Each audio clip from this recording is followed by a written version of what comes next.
আসসালামু আলাইকুম viewers, welcome back to my channel. আজকে আপনাদের মাঝে ফিরে এসেছি আরও একটি নতুন এক্সাইটিং ব্লগ নিয়ে। রিসেন্টলি আমার আব্বা মা এসেছিলো আমাদের বাসায় বেড়াতে, অর্থাৎ কুমিল্লায় বেড়াতে।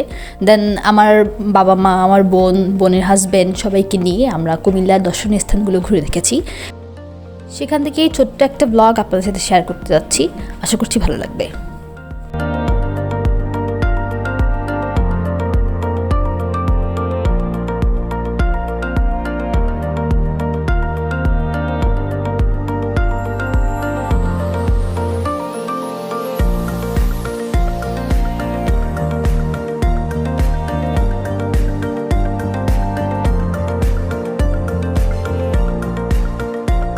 সকালবেলা নাস্তা করে আমরা বেরিয়ে গিয়েছিলাম ওয়ার সিমেট্রির উদ্দেশ্যে। ওয়ার সিমেট্রি আমাদের বাসা থেকে আগে পড়ে অন্যান্য দর্শনীয় স্থানগুলো যাওয়ার পথে। তো আমরা ফার্স্ট ওয়ার সিমেট্রি ঘুরে দেখেছি। দেন আমরা চলে গিয়েছিলাম ময়নামতি শালবন বিহারে। ওখানে একটা লম্বা সময় আমরা পার করেছি। আমার আম্মা ওনার এই ধরনের হিস্টোরিক্যাল প্লেসেসের প্রতি অনেক বেশি ইন্টারেস্ট আছে। তো ওখানে আমরা একটু বেশি সময় পার করেছি, ঘুরে দেখেছি, ছবি তুলেছি, ভালো লেগেছে। আমার নিজেরও এই ধরনের প্লেস খুব ভালো লাগে।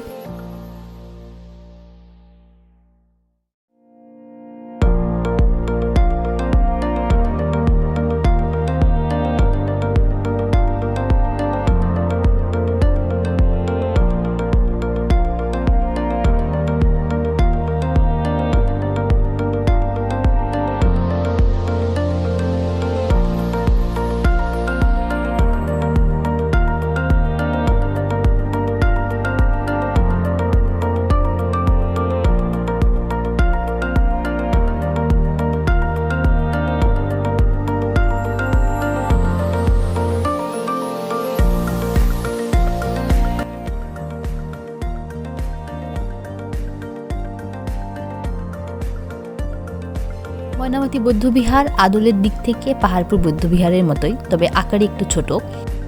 ধারণা করা হয় ৭ম শতকের শেষের দিকে এবং ৮ম শতকের শুরুর দিকে দেববংশের চতুর্থ রাজা শ্রী ভবদেব বিহারটি নির্মাণ করেন।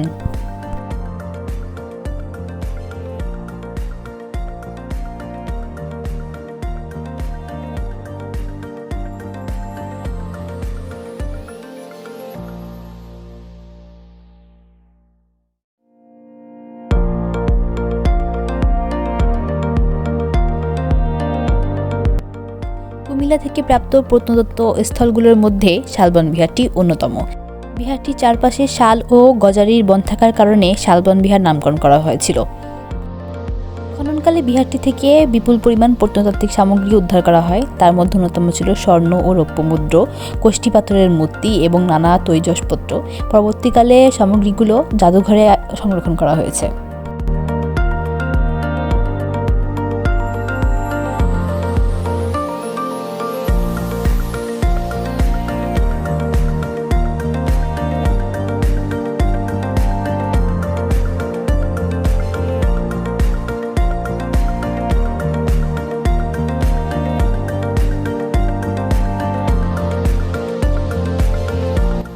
এরপর আমরা চলে এসেছিলাম নবশালবন বিহারে। নবশালবন বিহারটা অনেক সুন্দর, ভালো লেগেছে। ওদের অ্যাম্বিয়েন্স অনেক সুন্দর ছিল। বাবা মা অতটা এনজয় না করলেও আমরা বেশ মজা করেছি।